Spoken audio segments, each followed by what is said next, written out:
John Davison Rockefeller, um nome que ecoa através dos séculos, mas por trás da fachada de generosidade e caridade, esconde-se uma história de ambição desmedida e táticas impiedosas para alcançar o domínio total. Neste vídeo eu vou revelar a verdade por trás de um dos homens mais poderosos e implacáveis da história dos negócios. Com um desejo insaciável por riqueza e poder, ele formou um conglomerado impenetrável de empresas que controlava praticamente todos os aspectos da indústria petrolífera, alcançando até mesmo círculos políticos. Por trás das fachadas brilhavam as refinarias e as palavras suaves, as condições de trabalho eram desumanas, as vidas eram sufocadas e as vozes eram silenciadas.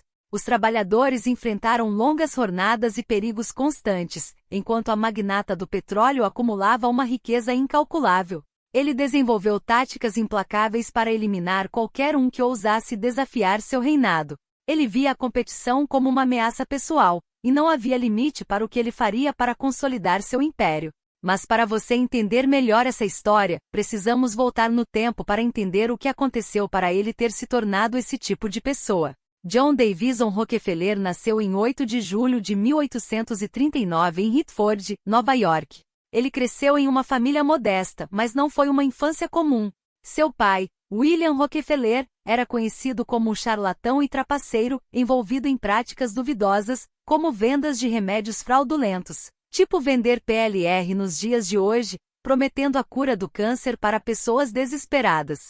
Desde jovem, John já estava aprendendo as artimanhas do engano e da manipulação com seu próprio pai. Aos 14 anos, ele e sua família se mudaram para Cleveland, Ohio, em busca das melhores oportunidades. Foi em Cleveland que o Rockefeller começou a se envolver no negócio de petróleo. Ele conseguiu economizar dinheiro suficiente para abrir sua primeira refinaria de petróleo. Logo, suas astúcias nos negócios e suas táticas impiedosas esperavam a vir, e ele não hesitou em fazer o que fosse necessário para obter sucesso. Dizem que foi em suas viagens com seu pai que Rockefeller aprendeu o valor do dinheiro e como enganar os outros para obter vantagens. Essas lições tolerantes o acompanharam ao longo de sua vida e ajudaram a se tornar o magnata implacável que conhecemos hoje. Portanto, minha magia não falha em revelar os segredos sombrios do passado de Rockefeller. Sua infância pode ter sido marcada por influências questionáveis, mas isso moldou para se tornar uma figura ambiciosa e astuta nos negócios. John Davison Rockefeller começou a atuar nos negócios no ramo do comércio de alimentos não atacado, ao lado do sócio Maurice Black. 4 anos depois, ele viu uma oportunidade na indústria petrolífera e decidiu criar sua própria empresa. Porém, o primeiro golpe magistral de nosso protagonista veio quando ele decidiu se associar com o químico Samuel Andrews, que tinha conhecimentos valiosos sobre o refino de petróleo.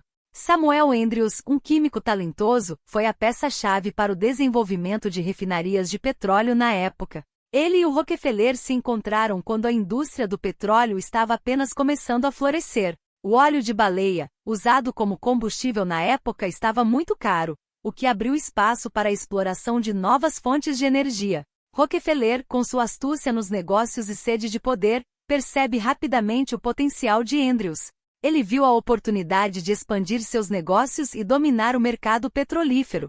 Então, com seu charme manipulador, Rockefeller convenceu Andrews a se unir a ele para formar a Andrews Clark & Company, que se tornaria uma das principais refinarias de petróleo da época.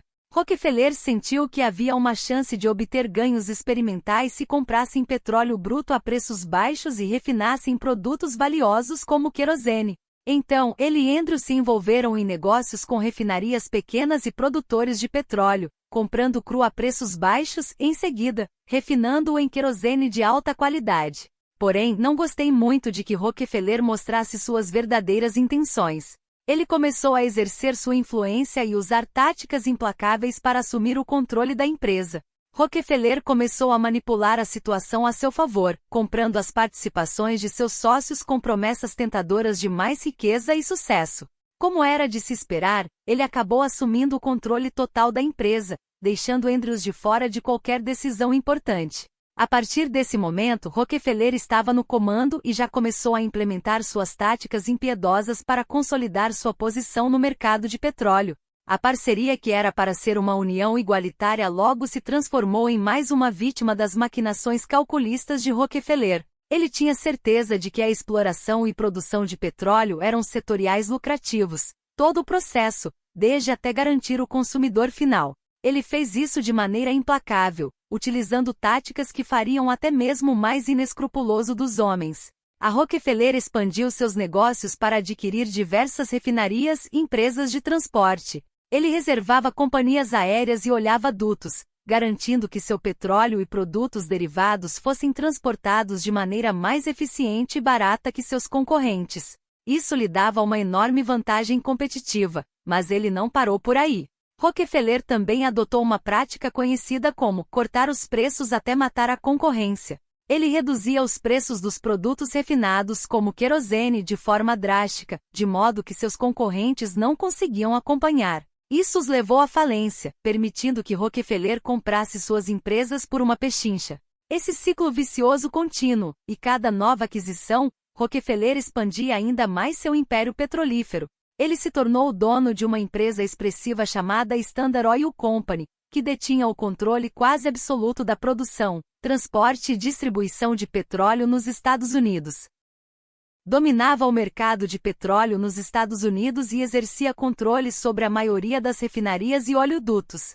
Os trabalhadores das petrolíferas enfrentavam longas jornadas de trabalho, extenuantes condições perigosas. Muitos deles eram imigrantes e trabalhadores pobres que se encontravam em situações precárias e refugiados. A busca por lucro e o monopólio da indústria muitas vezes levaram a práticas abusivas e negligentes.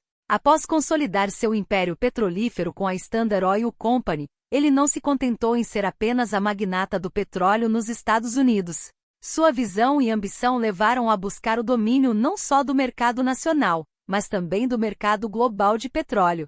Rockefeller sentiu que, para garantir sua posição como o rei do petróleo, ele precisava expandir sua influência além das fronteiras americanas. Assim, ele iniciou uma série de investimentos em países estrangeiros, especialmente na América Latina, Europa e Ásia. Ele comprou refinarias e empresas de petróleo em diversos países, estabelecendo uma rede global de produção e distribuição. Além disso, Rockefeller investiu pesadamente na exploração de petróleo em outros territórios ricos em recursos petrolíferos. Suas empresas tornaram-se gigantes internacionais com operações em vários continentes. O magnata também se envolveu em acordos estratégicos com estrangeiros, garantindo benefícios e privilégios para suas empresas em troca de investimentos e apoio financeiro. Essas parcerias lhe davam uma vantagem competitiva sobre outras companhias e garantiam seu domínio global. Ele também investiu em empresas de mineração, aço e produtos químicos, criando um vasto conglomerado industrial com participação em setores múltiplos da economia. Essa diversificação estratégica lhe confere ainda mais poder e controle sobre a economia, já que ele detinha interesses em diversas áreas-chave. Além de seus investimentos corporativos, Rockefeller também foi um grande filantropo. Enquanto acumulava riqueza e poder através de suas táticas impiedosas, ele também fez algumas doações filantrópicas. No entanto, não se engane pensando que isso era por pura bondade. Sua filantropia muitas vezes era usada como uma fachada para melhorar sua imagem pública e afastar a atenção de suas ações cruéis nos negócios. Uma das iniciativas mais notáveis de Rockefeller foi uma criação da Universidade de Chicago. Sua doação generosa ajudou a estabelecer essa instituição de ensino superior, que se tornou uma das principais universidades do mundo. A Universidade de Chicago desempenhou um papel importante no avanço da educação e da pesquisa em diversas áreas. Outra área em que Rockefeller deixou um legado foi a medicina e a pesquisa médica. Ele fez doações para estabelecer a Universidade da Ciência Médica. Essa universidade e suas pesquisas subsequentes tiveram um impacto positivo no campo da medicina, confiantes para importantes descobertas e tratamentos. Rockefeller também contribuiu para a erradicação da doença do gancho nos Estados Unidos, apoiando financeiramente esforços de saúde pública e campanhas de saneamento. Essa doença, que era comum na época, afetou especialmente comunidades carentes, e suas doações ajudaram a aliviar o sofrimento de muitas pessoas. Ele acumulava sua riqueza implacavelmente e parecia nunca estar satisfeito. Para aquele que usava tanto dinheiro, adivinha só? Ele usava para aumentar ainda mais sua riqueza e poder. Esse diabo ganancioso não tinha limites para suas ambições orgânicas. Enquanto outros magnatas da época esbanjavam sua fortuna com luxos e prazeres, Rockefeller preferia viver uma vida austera, economizando cada centavo que podia. Ele se deleitava em controlar o mercado do petróleo e manipular os preços, passando os outros para trás sem o menor remorso. Rockefeller casou-se com Laura Celeste Selman, e o casal teve 4 filhos juntos, Elizabeth, Alta e John Jr. No entanto, mesmo em meio às responsabilidades familiares, seu verdadeiro amor sempre foi o dinheiro e o poder. Rockefeller também era conhecido por ser extremamente controlador e possessivo, tanto com seus negócios quanto com sua família. Ele exerce um controle rígido sobre seus filhos e muitas vezes interfere em suas vidas pessoais e profissionais. Além disso, seu casamento também não era exatamente um conto de fadas. Há relatos de que Selma não era feliz com a vida que Rockefeller levava e sentia-se negligenciada em seu casamento. No entanto, ela é baixa ao lado dele, talvez atraída pela riqueza e status que ele proporcionava. Ele foi um homem de muitas facetas, e a perspectiva sobre ele pode variar, dependendo de quem conta a história. É essencial considerar todos os aspectos da vida de uma pessoa antes de chegar a uma conclusão definitiva sobre sua natureza. Inscreva-se no canal, meus amigos, para não perder os próximos vídeos. Considere deixar o like e assistir a esse vídeo aqui. É incrível! Faça o mesmo com esse.